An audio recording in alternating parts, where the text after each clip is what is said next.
So this morning I was talking to my son because he had went to go visit a family member, and in no way, shape, or form am I saying that this family member is evil. I understand that anybody could be used to say and do anything, right? But anyway, when my son came home yesterday, he was completely like disheveled. Like, he walked in the door, he didn't speak to me.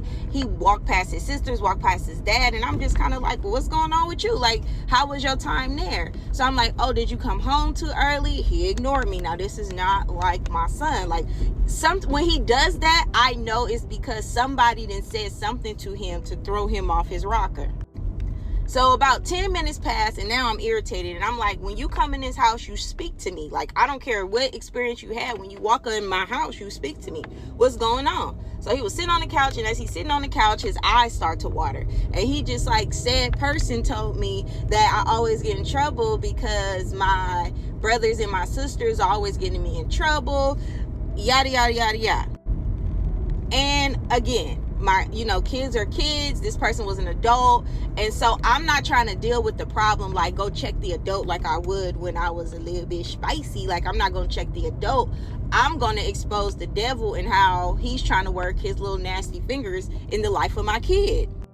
So I go ahead and, yesterday I just kind of let him settle in after I had the conversation. I told him, you're not going over there no more. Like, I just shut it down completely. And I said, you're not going over there no more because you're not allowed to go anywhere. And I don't care if it's my mama house, your daddy mama house, your friend's house, your auntie house. You're not allowed to go anywhere to where you come back to the house and you disheveled, because that means something is not right and I'm not there. You're not going over there until I feel like you can.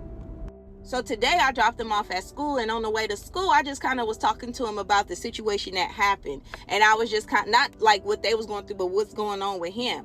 So I'm like, Elijah, like, sometimes people say things to you and it's not because they're evil and they had evil intentions. It's just that it comes against everything that you've been taught, and you can tell that it's not of God because you start to feel unsettled, you start to feel confused, you start to feel all of these different things. So my baby was like, well, Mom, it wasn't anything bad that they told me. It didn't sound like something bad. And so I smiled because I'm like, oh my gosh, critical thinking, I love this, I live for it, right? So I'm like, exactly. I'm like, so have you ever eaten something and it looked good? You eat it, it looked good, but you can tell that it was bad for you based on how you feel afterwards, right? And he was like, yeah, I've experienced that just yesterday with some ice cream, right? So he started telling me about the ice cream, and I said, and it's the same thing that happens with you spiritually. It sounds good to you, but when you digest that information that somebody has